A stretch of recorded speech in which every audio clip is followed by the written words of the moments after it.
And just like that, y'all, we back with another episode. I'm Rel Purnell. This is J Hard Agent, and you're tuned into Network is My Net Worth.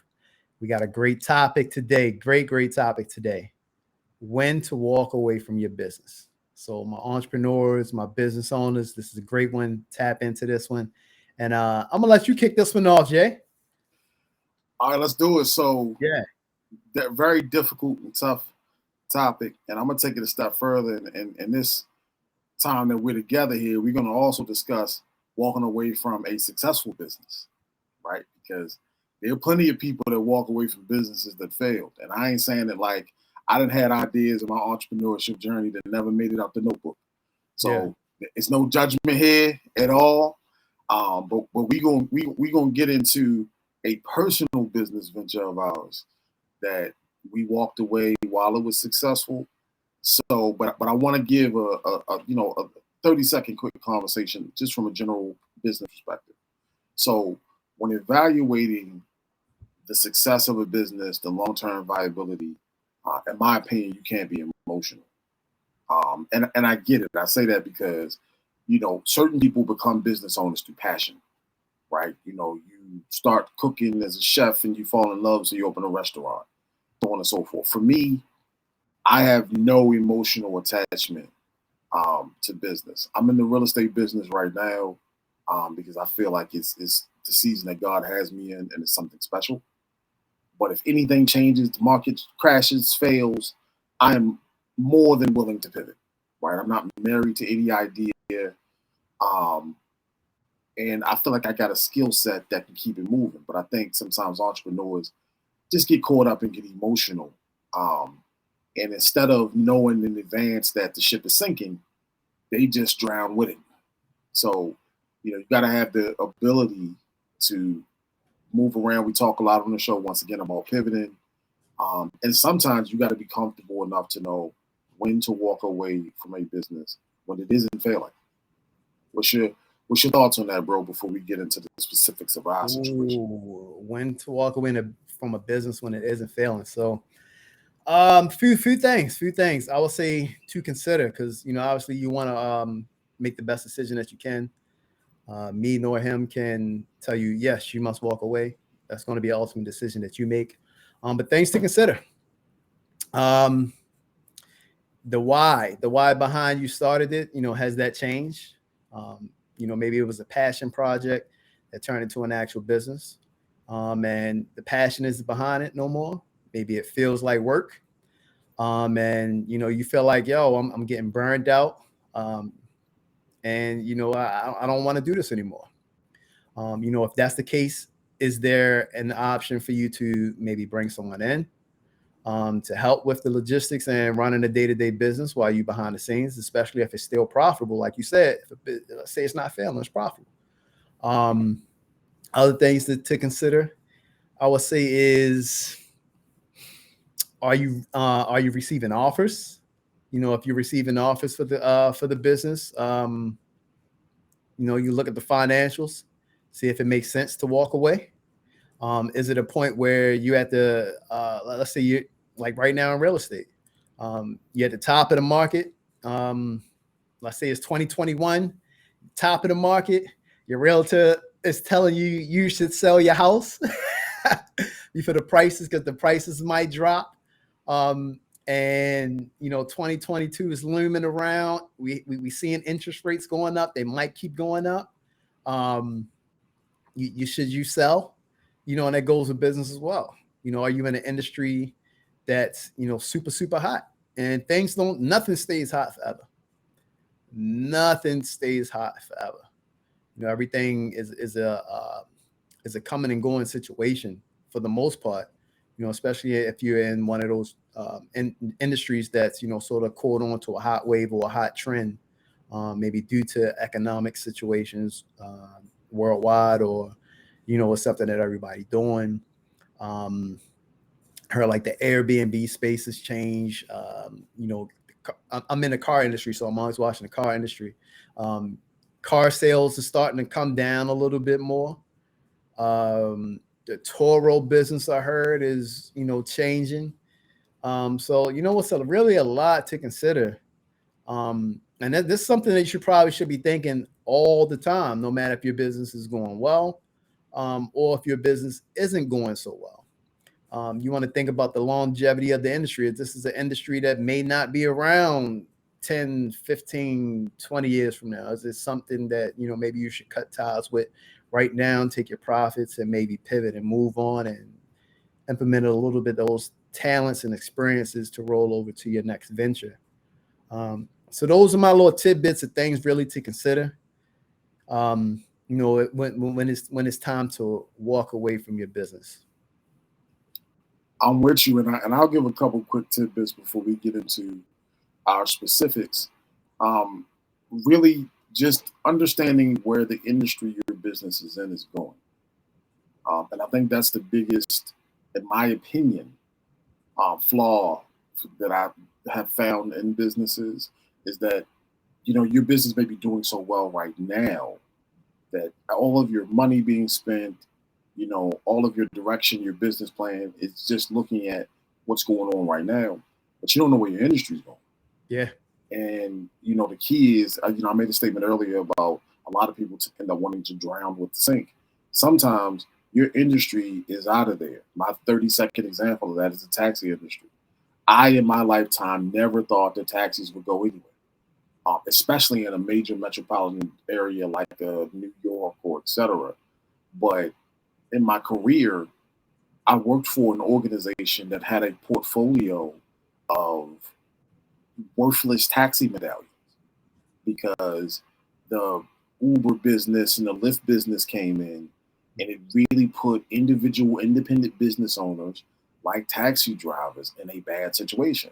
And Yep. their thought, the arrogance, in my opinion, that the taxi industry had was that, well, we're properly licensed and we got legitimate businesses, and this is what's going to make people feel comfortable in riding in my vehicle. When in actuality, fast service and a cheap price point is all that people care about. They don't care about you being licensed. They don't care about how many points you got on your driver's license. Can you get me up the street to where I'm going in 5 minutes for a cheap price? Yeah. And because people didn't see where the industry was going, we had a lot of really successful taxi cab business owners who kept buying cabs. They might have even started a taxi business. And now they're either scrambling or they have pivoted to other forms of transportation because of the money that they've lost in that area. So my big tidbit is understand what's going on now, but seeing where it's going and transitioning into the next part of our show, you got to know when to make a move before the wave dies. Because the day is going to come. Everything has a season. Yep. And the season for what you fall in love with is going to move. So in my transition here, for some who see this will know, but for those who don't know, my co-host slash business partner is an OG, a veteran in the car space. Anything that you can think of from a car perspective, he's been a part of. And one of his early on ventures was doing car shows. And at some point, we'll go back into the infancy of how this whole thing came together. But to keep things succinct, there was an opportunity presented where he needed a new partner. And he presented the opportunity to me. I decided because I'm in business, I'm looking for a separate venture outside of my employer because I understand that my long-term goal is going to be entrepreneurship. So cool, I'm going to jump into this head first. I have nothing else going on with it. And he develops a structure. And on a different show, we're going to really get into the structure that he built or whatever. Because this was way before what folks are doing in the car business right now from a car show perspective. So we had this structure. I loved it. And we started this business called Crown Me the King Car Show. And our goal was in our area, so we're based out of the DMV area, which is DC, Maryland, Virginia. Or for some of my local people, we out of the state of Baltimore. If you don't know, Baltimore does not, we're not a part of Maryland, we're our own state. And we didn't have a level of quality car shows the way that they have in the South or on the West Coast, right? Like there's some shows you can go to for fun, see some cool cars, the kind of thing you would take your kids to. But in terms of competitive, world-renowned, legendary shows, we don't have that. Like, if I'm not mistaken, I think Florida Classics is going on right now down south, which is very popular, right? So the business model that my partner to the left or right of me here on the screen created was that we're gonna develop competition in our market for that. Yeah. And it took off well. So now I'm gonna let you talk about. I want you to give folks your version of Gotcha. how we got to success, and then the conversations that were had when the decision was, yeah, we might be at our height, but it's time to go. Cool, man. Man, that's a lot to unpack. All right, so let's just back it up a bit. When I came to you with the opportunity, I kind of seen where the space could possibly go. Because at that point, this was 20, maybe 11. So about, wow, 11 years ago. So yeah, that's about maybe in of 2010, 2011, seeing where the space could go. Because at that point of time, the only other big show that was going on was the Dub Show, I believe. Yeah, Ocean City. Yeah, Ocean City Dub Show. That was the only other big show.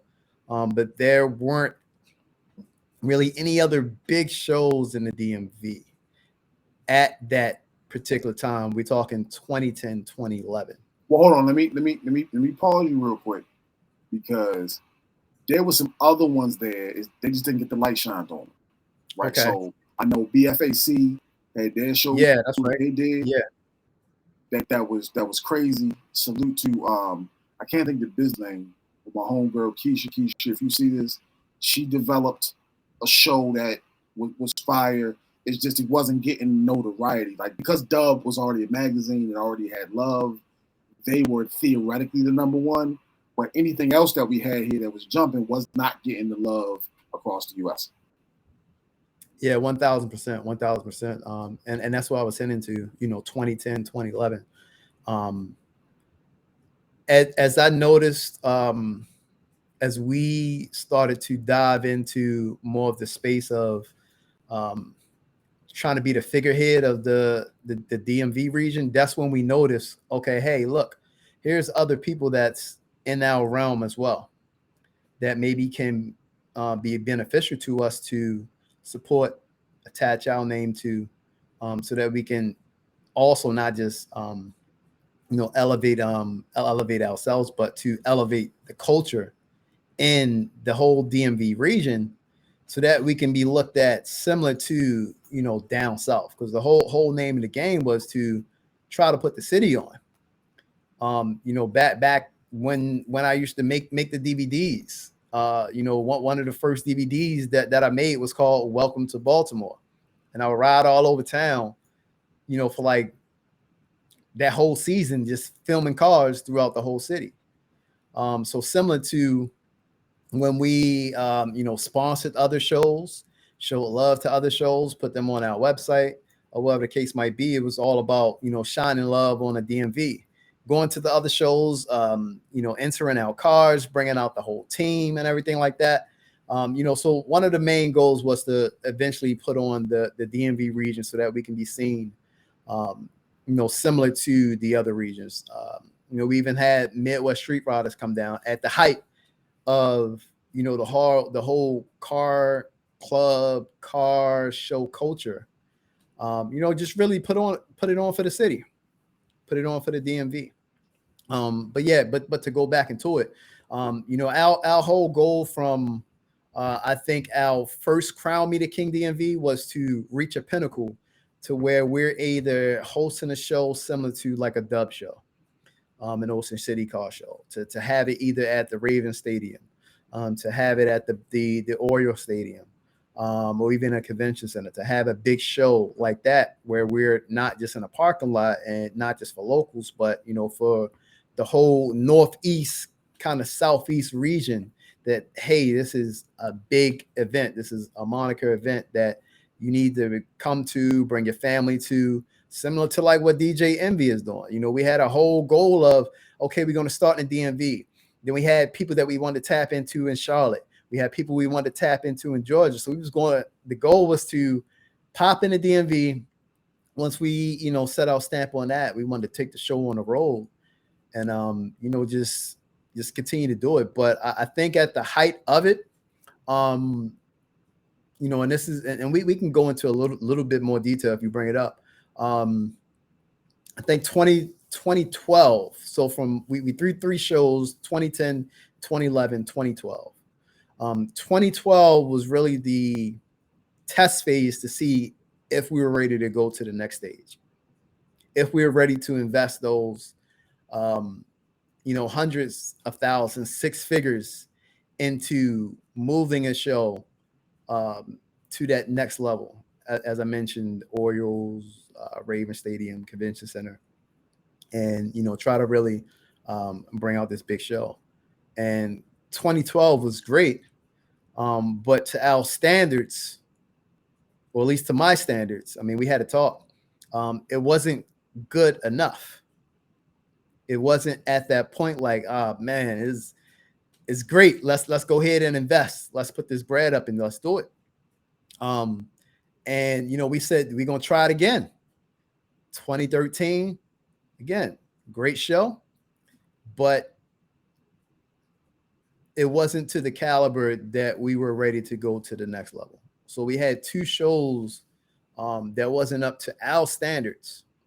Great shows, but it wasn't up to our standards that we wanted to continue to invest our time and energy into it, because, you know, our goal is to anything that we put our mind to, or anything that we involve ourselves in or invest in, you know, we wanted to get to the next level. You know, we want to make it into an actual business, not just a passion project.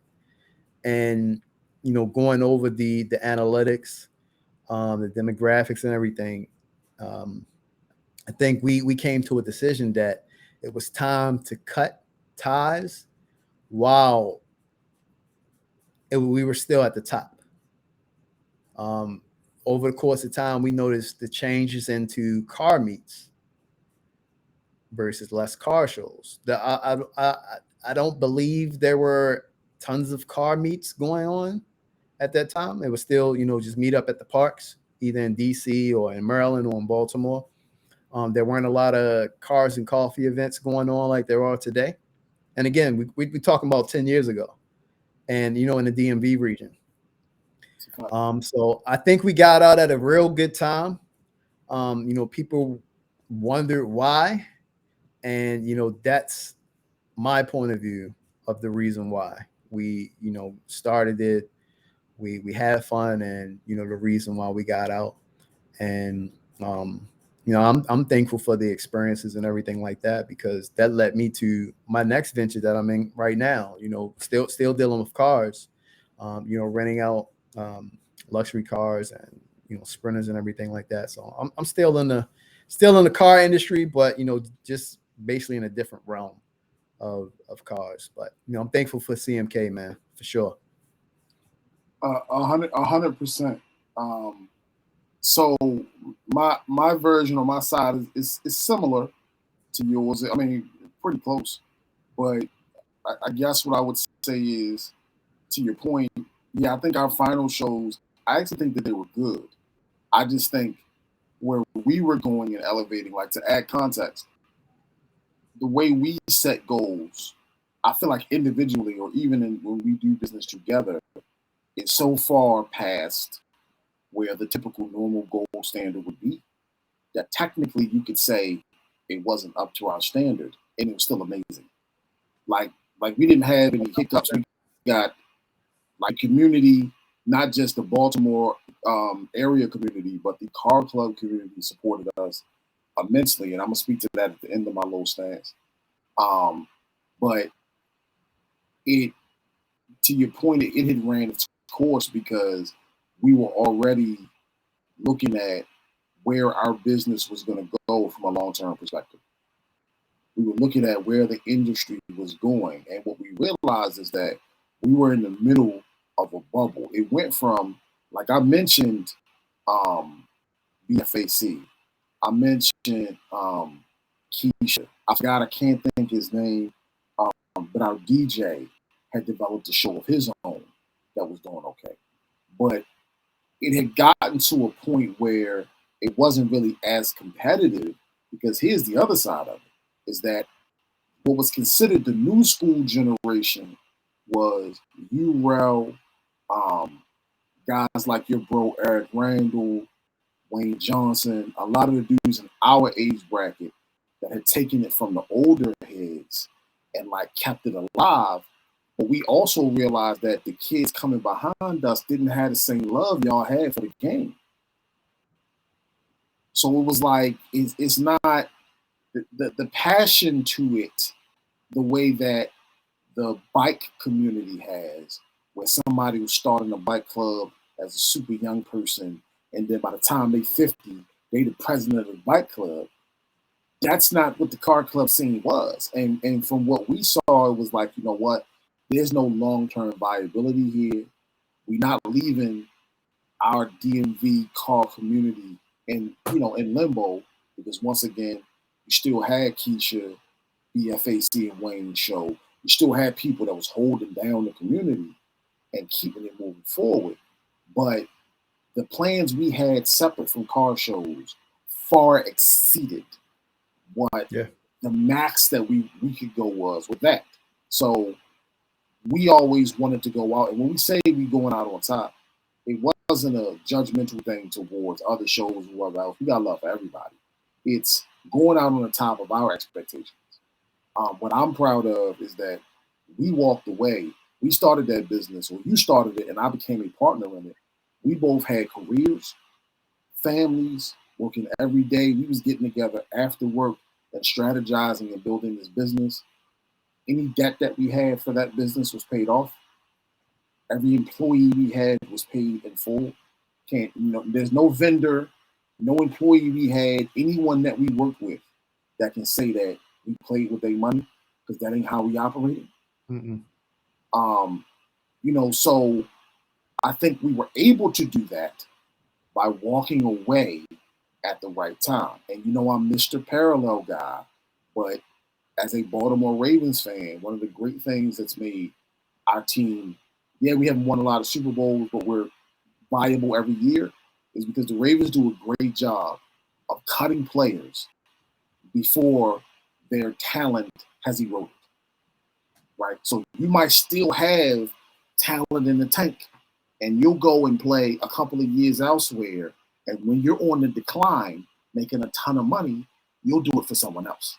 Yeah. But people are going to always remember you as a Raven. Like, people forget Ed Reed played football for 2 or 3 years after he left Baltimore, and he wasn't good, right? But he's still a legend. But they had the heart to say, we're going to walk away from maybe the greatest player at his position ever. And I think that's, for all of the potential that CMK could have become, it would have, if we keep that going, I don't know if I'm in real estate right now, right? I don't know. I wouldn't have my transportation company right now. There's no I'll probably way. still be working. Because to your point, if you remember, like you said, we had already gotten our affiliates down south and in the West Coast. Like, we were already prepared. That, to your point of what Envy is doing, is salute to him. He's in a situation to take the ball and run with it and keep killing it. But we were in a situation where it was going to be like, we trying to still work while jumping on a plane 5-6 times a month, fly down here, set up this show, shut it down, be in compliance. It was a lot, so I think for us, understanding that the interest in our business was going to wane, because the niche of what we created was, we wanted a show that was 100% about competition. Yes, car meets was cool, whatever. But sometimes, as we talked, we felt like people from outside of our area played with people that were serious about cars here. Like, DMV don't know nothing about that. Like, y'all goofy. You know what I mean? And we wanted to have something where it was like, nah, we want people to show that our top 10 here can give anybody's top 10 in any show, anywhere, a long day. Big time. Right. And we were very passionate about that. So that's a little bit, this will be an ongoing thing. I wanted to have a conversation because ironically, this is 10 years. Yeah, we know since. Yeah. This is the 10-year anniversary 2022 of us making that decision. And we made the decision prior to our last show that it was going to be the last. And that was 10 years ago. And, we're still moving forward. My business is doing well. Your business is doing well. And I feel like we're proof of concept that it's okay to walk away from something. And who knows? Maybe we're millionaires now. Maybe we're not. But we walked away and moved into another business, or another industries, or different industries, or similar, with no debt, no drama, and no issues. Last statement I'll give real quick is salute to Tiffany Purnell and Tonda Hall. Because in an era when men who work a lot are frowned upon, these two women knew what we wanted to do, understood the time that we were putting in, knew that we would not stop unless we were successful, and never complain. 1,000%. Salute to Tiff. Salute to Tonda. And, they're still supporting us 1,000%. That hasn't changed. 100%. And it never will. That hasn't changed. The only thing that changed was the industry. Yeah. We just using a different vehicle, but the hustle is still there. And I like the way you put that, man. You put that in a bowl because, lately I've been thinking about 10 to 15 years from now and really trying to strategically put together a plan. But we know things change so often. I haven't really reflected on the last 10 years, 10, 12 years, and that includes business with CMK. Yeah. Like I haven't thought about like, man, we pivoted from, being, CEO of a car club to hosting a car show to, now transportation to, what I'm about to do next or what I am doing now. So, that transition is crazy, man. But, one thing I want to tell people out there that just keep going, no matter what you're doing in life. Just keep trying to figure it out. Keep pushing. Don't quit. Don't give up. Pivot when you need to make pivots. Cut ties when you need to cut ties. You may not understand now, but you will understand in the future. When we cut ties with CMK, I didn't have a backup plan. I was just like, all right, we done CMK. Let me just stack up and just figure it out and figure out what the next play is. And the next play didn't come until maybe about a year from then. And then that play fell through, so you just got to keep pushing on and keep pushing on and just doing your best you can to try to figure things out. But as long as you don't give up, definitely going to get there. You're definitely going to win big. But as you continue to keep pushing on, you're just going to keep climbing up that ladder. And, it may not happen overnight. It may be 10 years and maybe 15 or 20. But, as long as you get to that end goal and that end goal is something that you're happy with, just keep pushing. And as my last thought before we close out here, in the previous episode, we showed him some love. I'm going to send him some slander here, but it was a blessing. Salute to my guy, Tiba, my guy T. Somebody on this call's business was birthed out of a failed play that he created, right? And to your point, I wanted to bring that up, not as a means of shade to him, but to say that some of the best success comes from failure. Stop running from it. Stop running from it. You don't run from it, you run through it, right? So run through it, because that was a moment when you really could have folded the tent up, because you got to realize, as somebody that was around from a distance, I'm going to tell you how it looked on my end. We shut down a thriving business. You went into a different business, and that business failed before it started.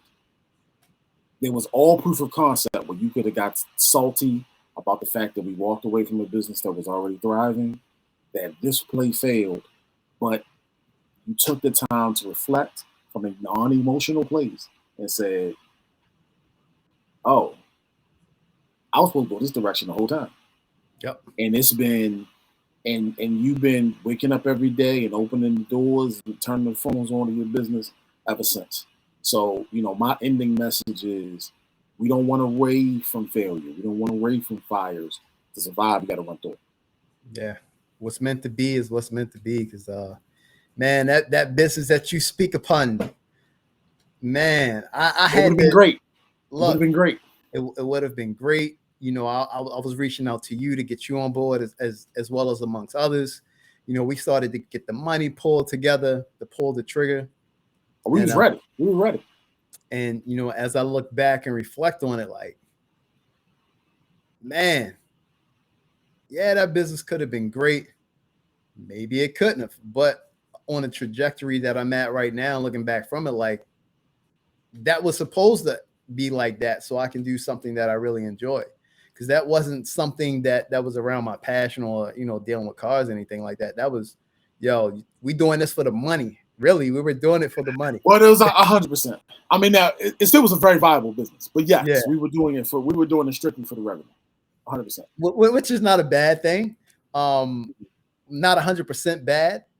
But yeah, we were doing that play 100% for the money.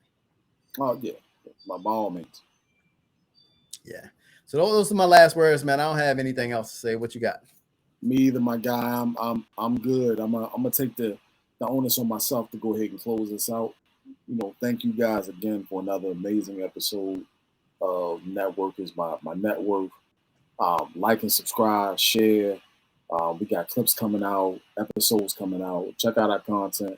Our goal is just to continue to deliver transparency and honest feedback for you to be able to take and possibly get something that can help you in your own journey, man. For my co-host, Carl World, it's your boy, J Hall Agent. Salute. Yeah, and we ain't going to hit capping like, yeah, you follow these steps and you're going to make 8 figures tomorrow. Nah, don't follow no steps. I'm telling you, you follow my steps, you might fall down and break your neck. Don't follow my steps. Buy my course today for $99.99. Yeah. Listen, you lucky I ain't a scammer, man. You lucky I ain't a scammer. I would have been having my courses out here. The scammers are winning right now, man. And you know, it's just gonna take a lot more guys like us into the realm. It's some guys out there that I've been watching that's, you know, really official, man. So yeah, for sure. We just gotta you know, we just gotta continue to put ourselves out there. I know I had a problem with putting myself out there and telling my story. But I'm like, man, what else can I do to leave my legacy? But, you know, tell my story and, you know, share parts of my journey to help people and not hurt people when it's when it's scammers out there and people spreading false information. I got to do my part. 100%, bro. Great in the message. All right. So we see you on the next one. As I always say, stay positive, stay motivated. Salute.